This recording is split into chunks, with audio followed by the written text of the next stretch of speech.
It's 1:15 in the morning, and I've decided to finally do my first deep dive into a band. It's funny, it's this time it's really an artist or a folk project. It's not so much a band, but whatever. I figured I'd just do it since I had the inspiration. I'm awake enough right now. I'm post-shower and everything. Yeah, today we're going to talk about Cinder Well. Cinder Well, or Amelia Baker, has completely captivated me, completely taken over my life since I first heard her music about 18 months ago, last summer-ish. Ever since then, I've been blown away. I do not recall how I stumbled across her music. It was her 2018 release, The Unconscious Echo, that I found. Probably had to do with the fact that I was very familiar with Lancome at the time, and that these two projects are pretty related, and we'll talk about why later. I do not recall where I found them, but once I heard that album for the first time, I was fucking blown away. I found out that she was putting out a follow-up that summer, so very soon. I had like an album to be excited for immediately, and then it delivered, and then it got number 3 on my album of the year list, and if I redid that list, it would be number 2 or number 1-ish. It's the highest ranked non-metal album I've ever had. And it probably has the most spins out of any record in the past year, in the past 12 months. I've probably spun that record most. But yeah, Cinderell's taken over my life for the past, year and a half, and has probably become my favorite folk artist, folk band, folk project. It's either this or Lancome, and Lancome's another band worthy of talking about. But yeah, we're gonna dive into that today. I have 2 of her 3 records, mainly because her first album/demo, I'm not sure which one it is, has no physical releases. So I'll briefly talk about that, because there's some stuff on there worth talking about, and then we'll move on to these. But first, we are listening to Ginnungagap by Seidr. This is a death doom project off of Bindrune that I'm pretty sure isn't making new music anymore. Members of Wheels Within Wheels and Austin Lund from Panopticon made this happen. I'm starting off with disc 2 because I like it better. But yeah, this is a highly underrated, underknown, underappreciated death doom group. They put out this and an album right before it. Both of them are fantastic. So listen to this. You can find these on Bindrune. But yeah, anyways, we're going to briefly talk about the self-titled 2015 demo, simply entitled Cinder Well.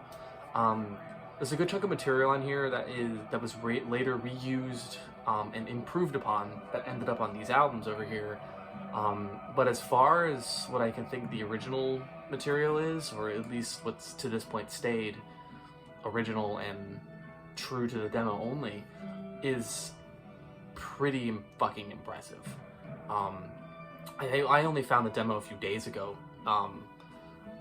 and I was immediately thrown off by the recording quality. It's dog shit, but after a couple songs, and especially after a couple listens, I totally was pulled into it by the dog shit recording quality.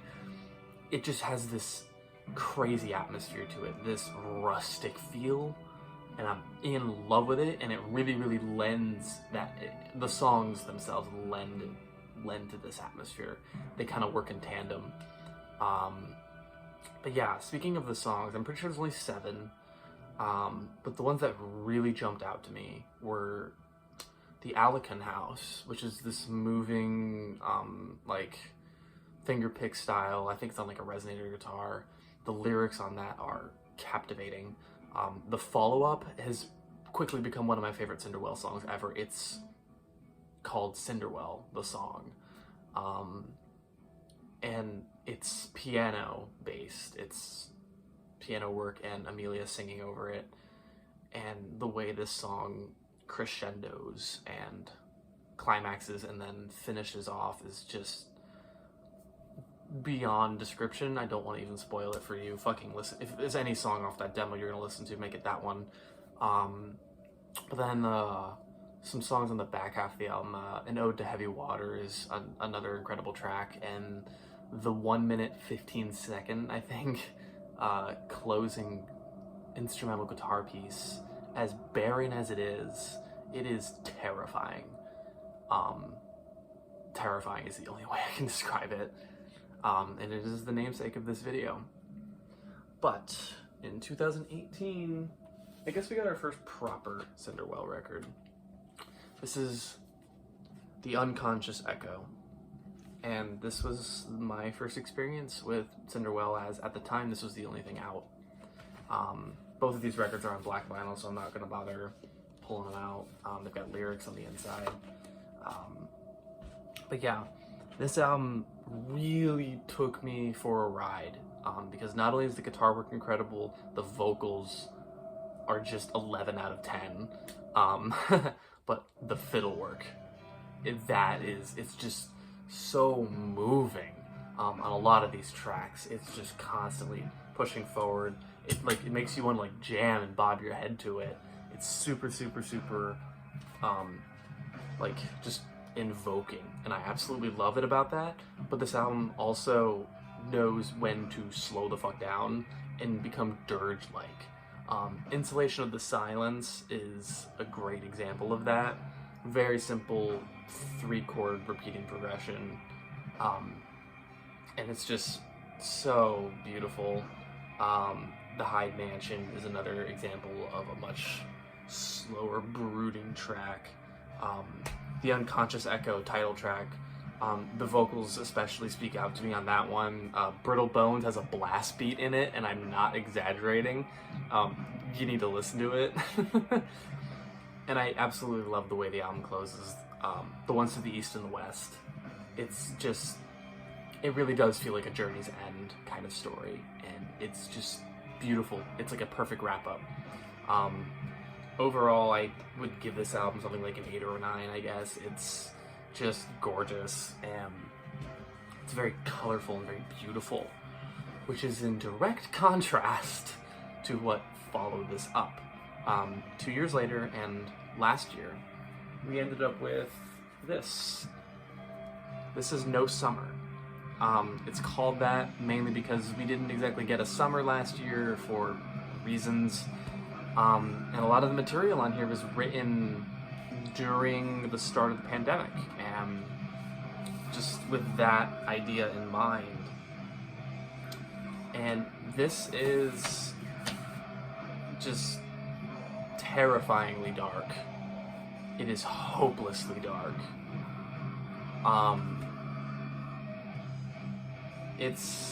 It really does leave me kind of speechless, because you'll get some more upbeat and moving tracks like Fallen. Old Enough is another example of that. No Summer, the title track, is a very, very catchy line, but we have some absolute dirges on here. The 9-minute long Our Ladies, I believe it's an ode to an insane asylum that is nearby the county she lives in.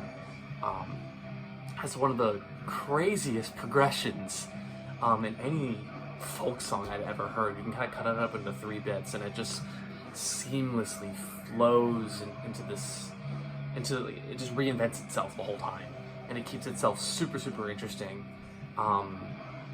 And I absolutely love it about that. There's some reworked, rearranged traditional songs on here, as usual. I believe some of the songs on The Unconscious Echo were as well. I did not check which ones were. My bad, whatever, made it this far. Just listen to it all, doesn't matter. But the Cuckoo, which is like a fucking blisteringly quick banjo tune, she turned it into a pretty fucking slow atmospheric dirge, and she kind of changed up some of the lyrics.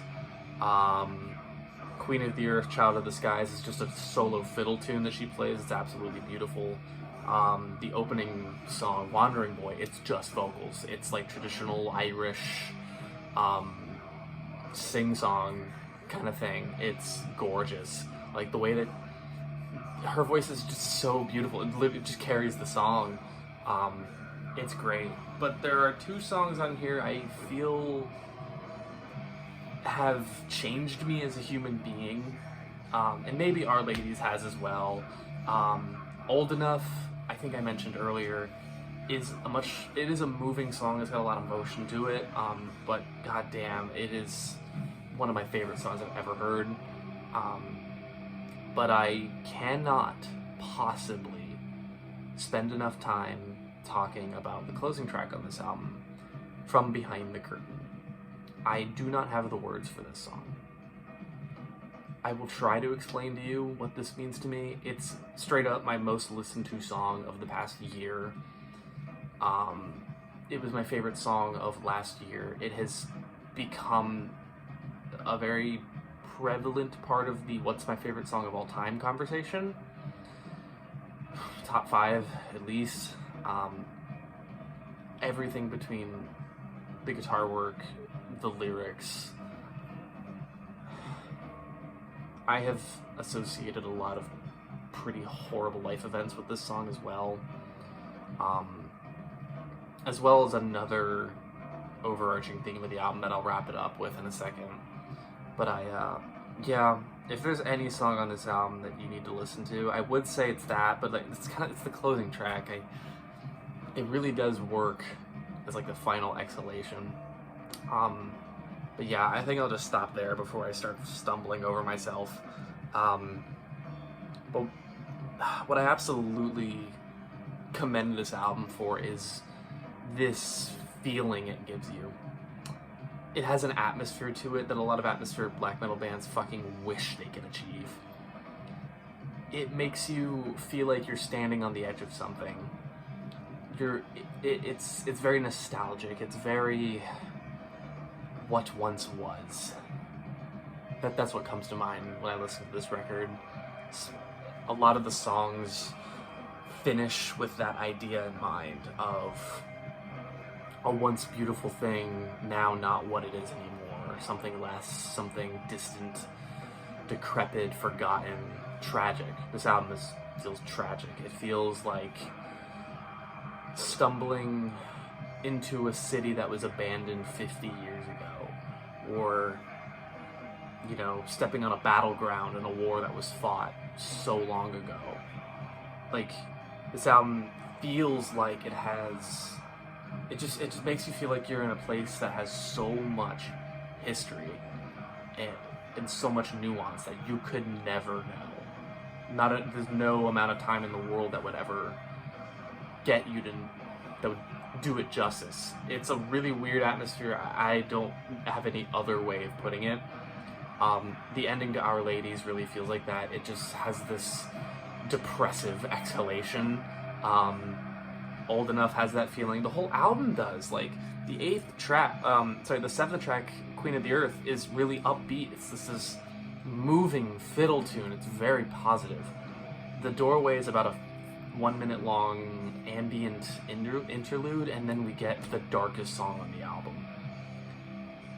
It is compelling in every way. I think it is so close to a perfect album. My one complaint about this album is I'm not a big fan of the middle section. Fallen and the Cuckoo, while incredible songs, do not move me as much as pretty much everything before and after. They feel like noticeable weak points in the album, but not nearly enough for it to actually really hurt the album. Yeah, most of the songs on here are insane, and just top to bottom, it is an incredible listen. I kind of hate how lost for words this leaves me, because now I feel like I'm stumbling around like an idiot. But yeah, I think it's her best record by eons, and you should absolutely give it a listen. Cinder Well has this beautiful mix of Irish and American, like, folk ideas and vibes, which, from my understanding, she lived in California for a long time and then moved to Ireland. I think. So there's a lot of traditional Irish, traditional bluegrass mix-ins, and it just works so well. It's incredible. But yeah, that's my deep dive into Cinder Well. Some brief reviews on her music. I apologize for this running a little longer than I thought it would. But yeah, if you're gonna listen to anything, listen to No Summer, listen to Our Ladies or something. Incredible music. Once again, where did I put it? Oh no, there it is. We're listening to Ginnungagap by Seidr. Pick this up on Bindrune, because I know Marty still has copies of this. But yeah, thank you for watching. Take care of yourself. Hope you have a good night or good morning. It's night for me. It's almost 1:30 now. But yeah, thanks for listening to my rant. If you're into these deep dives for artists, let me know. I'm definitely going to do one for Mono, probably one for Panopticon in the near future. I'm going to try and make it a little bit more concise and consistent than a 16-minute ramble about 3 records. But yeah, I definitely want to get this out there just to have it out. So, yeah. Once again, thank you, and have a good night. Take care of yourself.